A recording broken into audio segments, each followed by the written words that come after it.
Assalamualaikum warahmatullahi wabarakatuh. Jamaah Kampung Taqwa Astan rahimakumullah. Mari kita lanjutkan lagi, masih di surat An-Naml.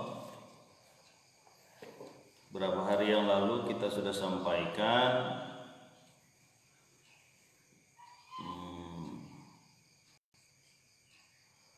bahwa di hari mahsyar nanti, di hari pengumpulan manusia, akan orang-orang yang mendustakan agama Allah ini akan dibagi-bagi kelompok per kelompok. Kemudian ketika sudah sampai, ditanyakan kepada mereka, mengapa mereka mendustakan ayat-ayatku, atau apa saja yang Anda lakukan di dunia ini. Ada dua pertanyaan di situ. Yang satu pertanyaan mengenai maksudnya mereka mendustakan agama Allah. Yang kedua pertanyaan mengenai apa saja yang dilakukan Anda di dunia. Itu yang kita sudah sampaikan. Mari kita lanjutkan lagi. Di ayat yang ke-85 surat An-Naml, ayat ke-85. Bismillahirrahmanirrahim. Wa waqa'al qawlu 'alaihim bima zalamu fahum la yantiqun. Dan telah putuslah perkataan kepada mereka, maksudnya perkataan azab, ya, perjanjian azab bagi orang-orang kafir nih.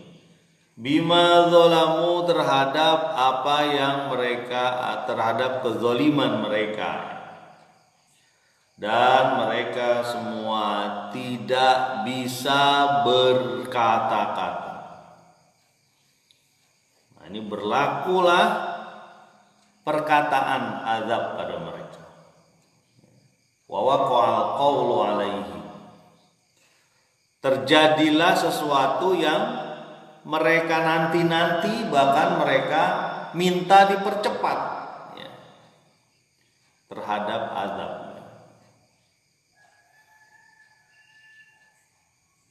Nah, ini orang-orang yang menganggap remeh dosa, ya, menganggap enteng perbuatan maksiat, menganggap Allah Maha Penyayang, nanti juga akan diampuni, ya. Baca aja puluh 1000 kali,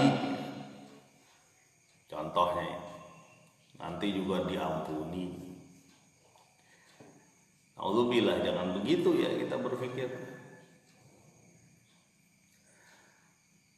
Jadi sudah putuslah perkataan kepada mereka bahwa mereka akan diazab. Bima zalamu, terhadap kezaliman mereka. Jadi yang disebut zalim ini, zalim itu bukan berarti orang itu zalim pada saya, dia menghina saya, menyiksa saya, menipu saya. Bukan cuma itu. Yang disebut zalim itu adalah tidak menempatkan sesuatu sesuai yang Allah mau. Itu zalim. Ketika dia menganggap ada Tuhan selain Allah, itu zalim terhadap Allah. Ya. Kenapa? Karena Allah tidak mau diduain. Ya. Allah tidak mau dibuat cinta yang mendua, itu nggak mau. Ya. Allah tidak mau diduain dengan jabatan, misalnya lebih menuhankan jabatan dibanding Allah. Ya. Kalau umat muslim, umat mukmin itu asyaddu hubban lillah, dia teramat cintanya kepada Allah. Dia mencintai hal-hal lain, tetapi cinta pada Allah nomor 1, ya. Surat At-Taubah kan disebutin. Ada beberapa tahapan cinta, ya. Dan di situ di ujungnya itu disebutkan, gitu. Kalau itu lebih dicintai pada Allah, pada Rasul, dan pada berjuang di jalan Allah, fatarabbasu hatta ya'ti Allahu bi'amri. Tunggu saja sampai Allah menurunkan perintahnya. Ya. Jadi kembali lagi, orang-orang ini orang-orang yang melakukan kezaliman. Nggak cuma kepada Allah, dia zalim juga kepada manusia, karena dia nggak mau ada Rasulullah SAW datang menyebarkan Islam lalu mengacak-acak tatanan ekonomi mereka, mengacak-acak tatanan sosial mereka. Budak nggak bisa dong, masa budak bisa jadi sejajar sama kami? Nah itu. Orang-orang miskin itu levelnya di bawah, nggak boleh duduk bareng kita. Kalau perlu jauh, bau lagi. Jadi yang disebut kasta, ya, ada tingkatan-tingkatan manusia dari itu nggak ada dalam Islam. Dalam Islam semua sama. Ya. Inna akramakum indallahi atqakum. Cuma yang bertakwa yang berbeda. Yang lebih mulia itu yang bertakwa. Makanya Nabi SAW ketika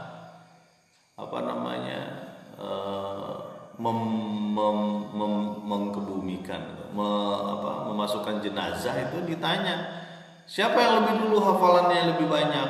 Oh siapa? Oh itu dulu dimasukin itu. Jadi diawali. Orang yang bertakwa yang didahulukan. Ya. Dan orang-orang ini ada yang zalim terhadap apa? Terhadap manusia. Ya. Mereka nggak mau, saya udah darah biru, saya udah keturunan ningrat, harus dihormati. Nggak bisa. Di mata Allah semua sama. Mau keturunan ningrat, mau darah biru, merah, ungu gitu. Ya. Anak pejabat nggak ada, termasuk pejabat. Umar bin Khattab itu tidur di masjid, nggak ada pengawal, nggak ada pengawal. Ya. Pengawalnya tidak ada. Ketika utusan datang, ada yang nanya gitu, mana Umar gitu, mana presiden kamu, khalifah kamu? Coba cari di masjid. Di masjid ada anak-anak yang main. Mana Khalifah Umar deh, kamu tahu gak? Oh kalau yang engkau sebut adalah Amirul Mukminin, tuh lihat tuh lagi tidur tuh di sana di pojok gitu, anak-anak. Sampai utusan dari jauh itu datang ke Umar dan mengatakan, karena keadilan kamu jadi bisa tidur di mana aja, nyenyak. Ya.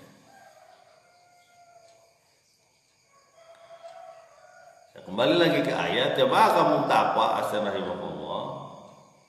Jadi bima dzalamu terhadap kezaliman. Dan biasanya kezaliman ini macam-macam itu, sampai termasuk kezaliman terhadap hewan.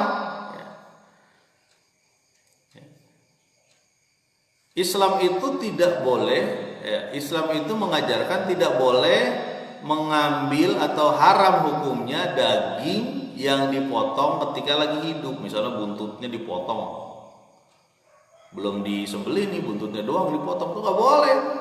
Terus dimakan gitu, nggak boleh. Itu zalim. Ya, bahkan pisau yang tumpul itu juga nggak boleh untuk menyembelih hewan, karena menyakitkan. Ya. Ya, jadi kezoliman itu karena akidahnya rusak, semuanya nggak beres, termasuk nafsunya. Ya.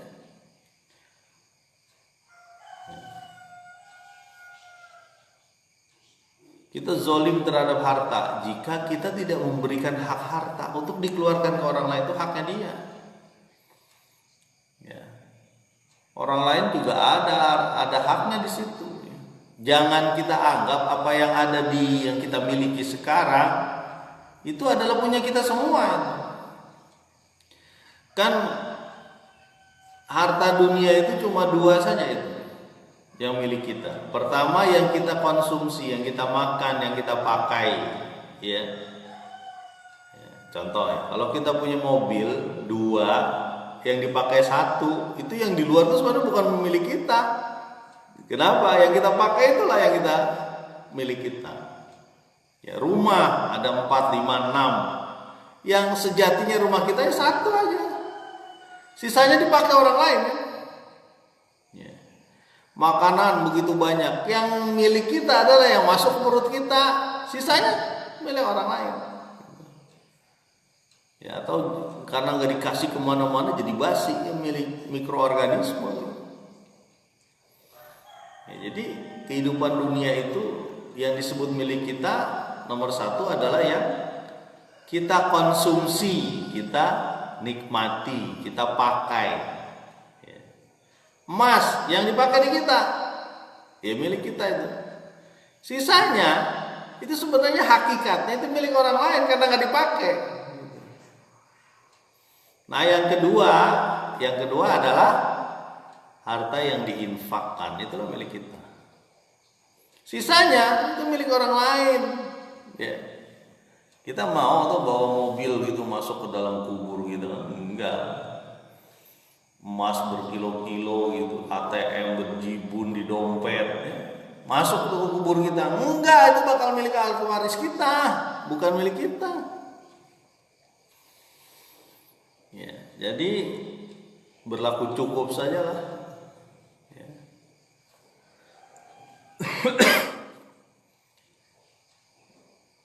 Fahum la yantiqun, dan mereka mingkem. Mingkem itu diem, mulutnya tak bisa berbicara. Ya. Berbeda dengan kisah sebelumnya, dabbah yang berbicara ya. Hewan melata yang berbicara. Sementara orang-orang yang mendustakan agama ini, ya, apa sih Pak yang disebut mendustakan agama? Nggak mau ngikutin agama, maksudnya begitu. Nggak mau ngikutin arahan Allah Subhanahu Wa Taala, itu mendustakan agama. Macam-macam tuh ujung-ujungnya itu. Ya. Sampai menghardik orang miskin, tidak memberi makan orang miskin. Kemudian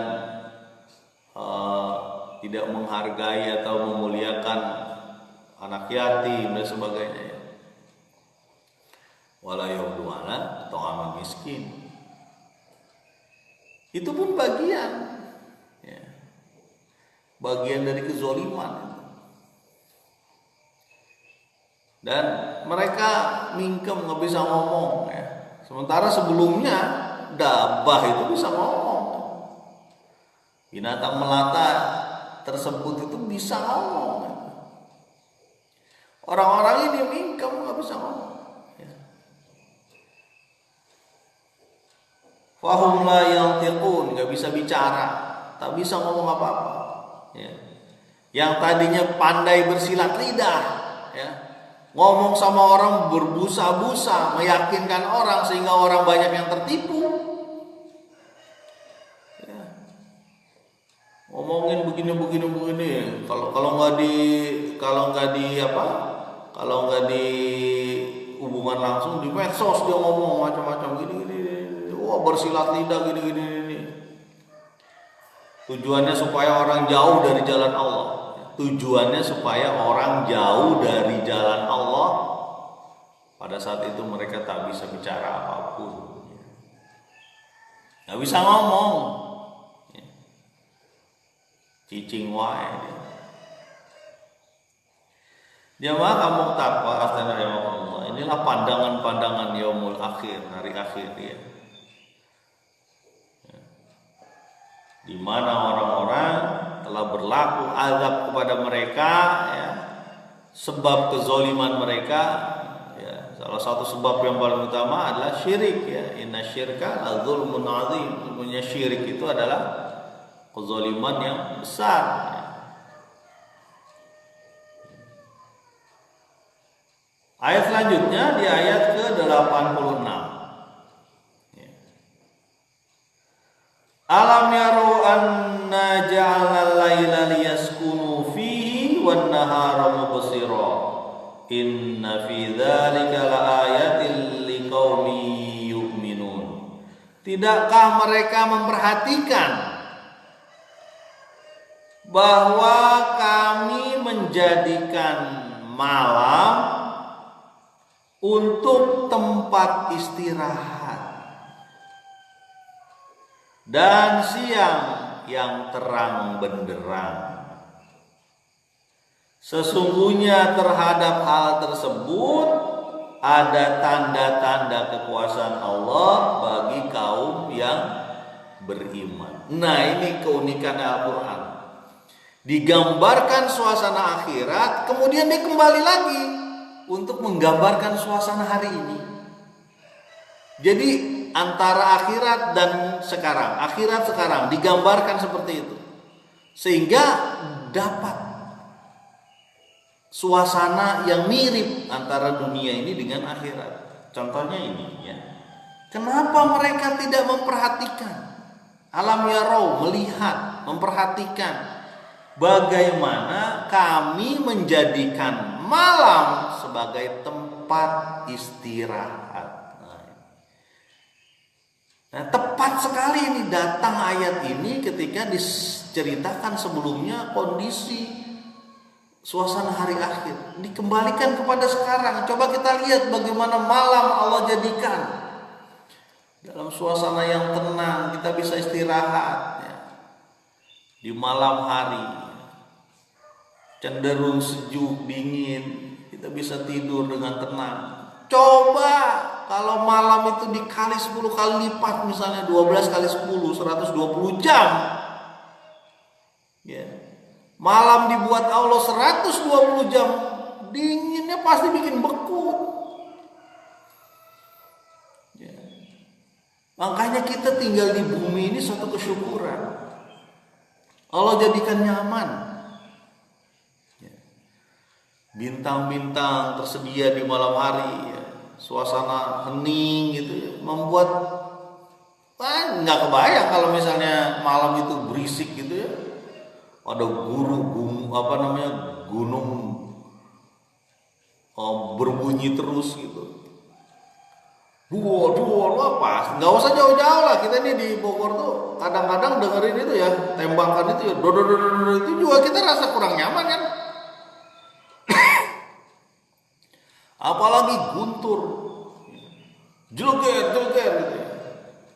Atau gunung meletus. Dulu waktu tsunami Banten dan Lampung, pinggir-pinggir pantai itu dengar suara jeger gitu.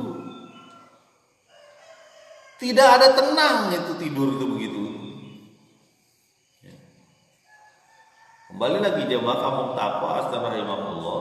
Mestinya kita memperhatikan bagaimana suasana malam Allah siapkan untuk istirahat. Ya. Untuk tenang kita tidur. Semalam kita tidur ya. Mudah-mudahan udah pada bangun nih pagi-pagi ini sholat subuh. Ya. Udah Pak, alhamdulillah. Itu syukur tuh. Ketika keluarga kita bisa sholat subuh, itu bagian dari tanda-tanda sakinah itu. Tanda-tanda ketenangan itu yang Allah berikan kepada kita. Makanya pertahankan dan tingkatkan. Pertahankan dan tingkatkan. Ja'alna laila liyaskunu fi wan nahara mubsira, dan siang yang terang. Ya, kita bisa macul, kita bisa bekerja, kita bisa berdagang, kita bisa ada usaha, bisa menjahit, bisa membuat makanan, bisa datang ke sekolah, bisa bekerja lah secara umum. Terang benderang. Kalau kita pakai listrik, berapa yang harus kita keluarkan untuk membuat kampung ini terang? Ya. Contoh nih misalnya ya, untuk membuat kampung ini terang dibutuhkan misalnya 70 rumah ya, yang mempunyai lampu.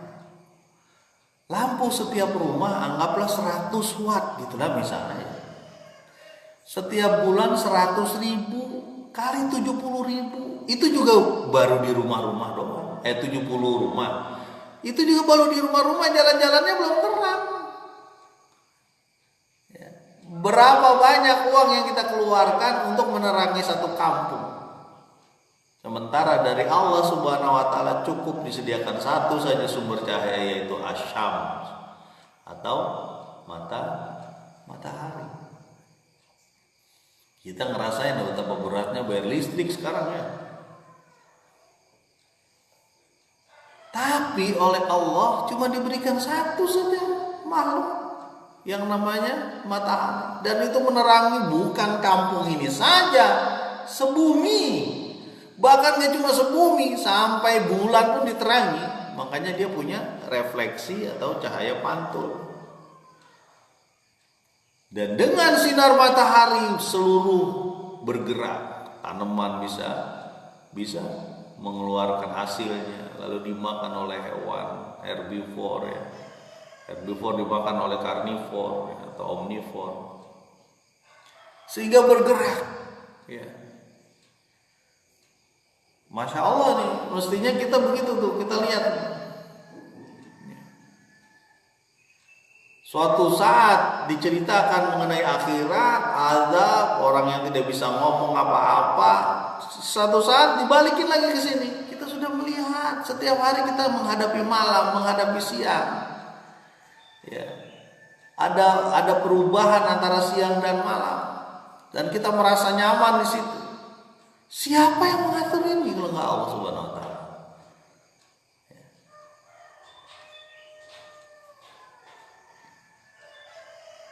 Makanya disebutkan di ayat lain, subhi idza tanafas, ketika subuh bernafas gitu.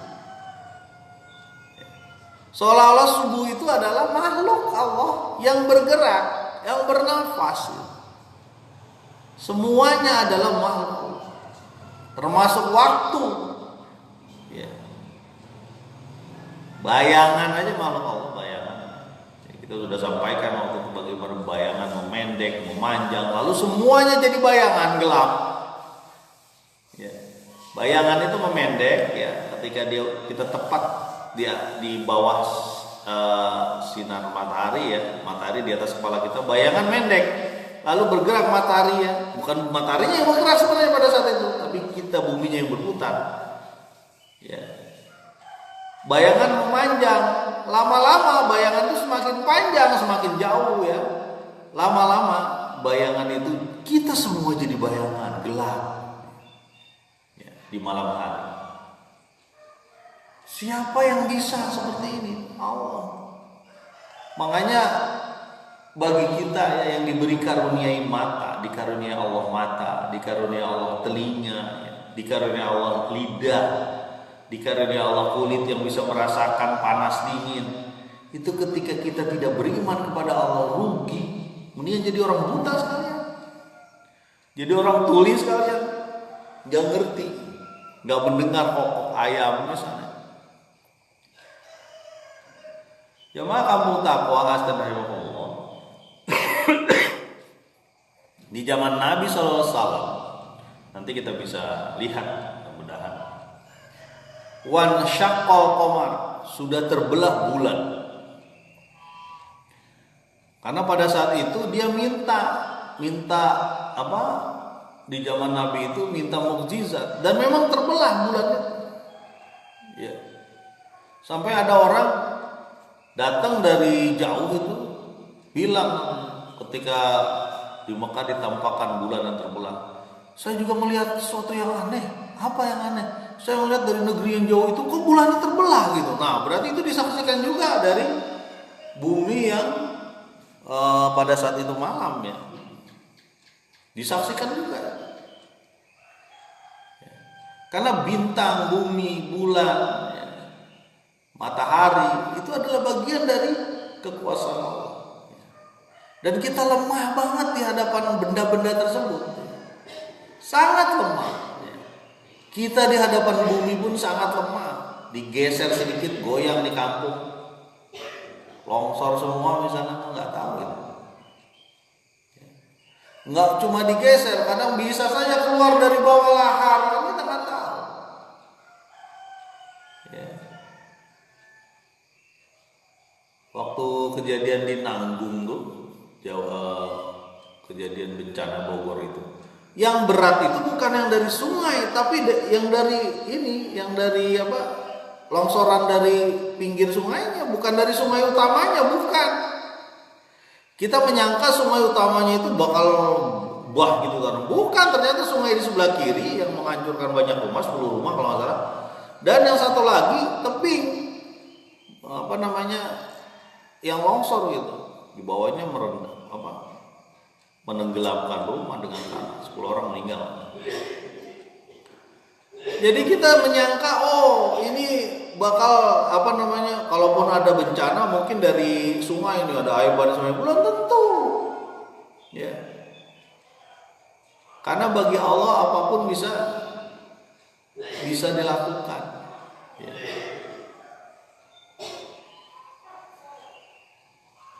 Ya, jadi kembali lagi wan naharu mubsira, dan siang yang terang benderang. Kita jadi aman, mudah melakukan sesuatu di siang hari nih, ya. Jadi kalau kita nih ya, kita udah mulai lemah gitu ya. Udah berat melakukan ibadah gitu. Coba aja pandangin matahari, tapi jangan dilakukan ya. Karena matahari itu sakit ya kalau dipandang terus. Satu aja tuh makhluk Allah kita nggak kuat, atau ditaruh aja lah tangan kita di atas kompor gitu ya. Sejauh mana kita kuat menahan api itu. Bayangkan aja itu api neraka ya.